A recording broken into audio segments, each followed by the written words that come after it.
लोकसभा निवडणुकीच्या पार्श्वभूमीवर जिल्ह्यात मोठ्या प्रमाणावर गुन्हेगारांवर कारवाई करण्याचे काम सुरू आहे। न्यायालयाने फरार घोषित केलेल्या 92 आरोपींना अटक करण्यात आली आहे। विशेष करून पाहिजे असलेल्या आरोपींमध्ये सन 1998 पासून असलेल्या 4 आरोपींना, सन 2003 पासून फरार असलेले 3 व सन 2005 ते सन 2016 या कालावधीत फरार असलेल्या 40 आरोपींचा यामध्ये समावेश आहे।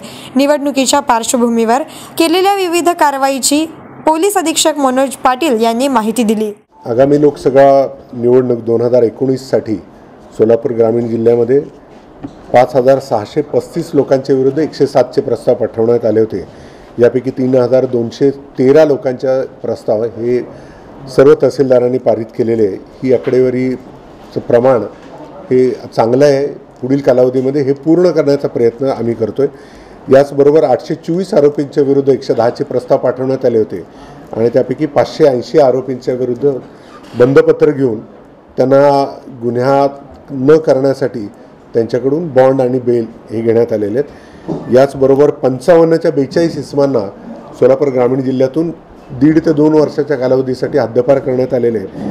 विशेषतः म्हणजे 56 आणि 57 अन्वये एकूण 20 आरोपींना जिल्ह्यातील सर्व प्रांतांनी इलेक्शन कालावधीतच नव्हे तर 1 ते 2 वर्षाच्या कालावधीसाठी या जिल्ह्यातून हद्दपार करण्यात आलेले आहे। एकूण 92 आरोपींना आपण फरारी आणि पाहिजे असलेल्या आरोपींना आपण अटक करण्यामध्ये यश मिळालेलं आहे। याच्यामध्ये विशेषतः 1998 पासून फरार असलेले 4 आरोपी आणि 2003 पासून फरार असलेले 3 आरोपी, या व्यतिरिक्त 2016च्या आधीचे 40 आरोपींच्या विरुद्ध आपण अटक करून यांना हुजूर कोर्टासमोर हजर ठेवण्यामध्ये यशस्वी झालेलं आहे। बरेचसे गुन्हेगार ज्या वेळेला पॅरोलवरती येतात ते पुन्हा जेलमध्ये जात नाहीत आणि तिथून फरारी होतात।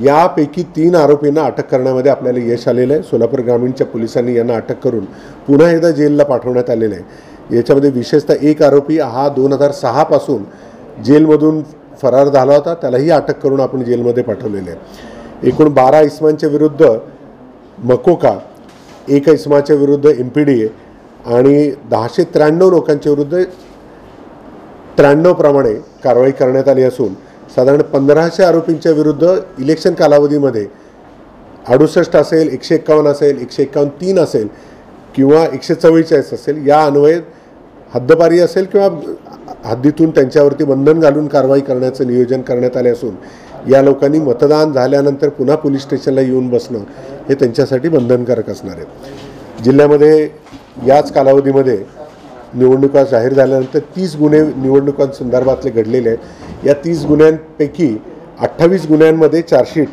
हे हुजूर कोर्टासमोर दाखल करण्यात आले असून अजून 2 गुन्ह्यांचा तपास आहे, त्याचंही चार्जशीट लवकरात लवकर दाखल केलं जाईल। याचबरोबर निवडणुकांसाठी मोठ्या प्रमाणात बंदोबस्त लावण्यात येणार असून या बंदोबस्ताने निवडणुका हे कुठलंही कायदा सुव्यवस्था प्रश्न किंवा निर्विघ्नपणे पार पाडण्यासाठी सोलापूर पोलीस दल कटिबद्ध आहे आणि आम्ही त्याच्या संदर्भातली पूर्ण तयारी व्यक्त केलेली आहे।